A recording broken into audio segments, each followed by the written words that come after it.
तो हम दो प्राणी लंच करने जा रहे हैं बरसात में। देखो ये बड़ा सा छतरी लेके प्राणी है, भूखी आत्मा। हम जा रहे हैं अभी लंच ब्रेक करने।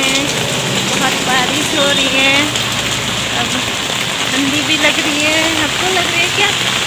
हमको भी लग रही है। इसको तो कब से भूख लगी है, लेकिन क्या करें, मेरे न्यूज़ ख़त्म ही नहीं हो पाया जल्दी। फिर अभी जाके ख़त्म हुआ तो तुरंत निकल पड़े। देखो कितना बरसात हो रहा है। यहाँ पे आए हैं हम खाने के लिए।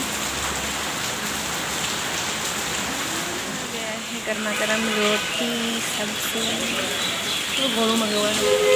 कैसा लग रहा है? अभी भूख में खाने के बाद लौट रहे हैं और इसी में ख़त्म होते हैं मेरे मिनी ब्लॉग। बाय।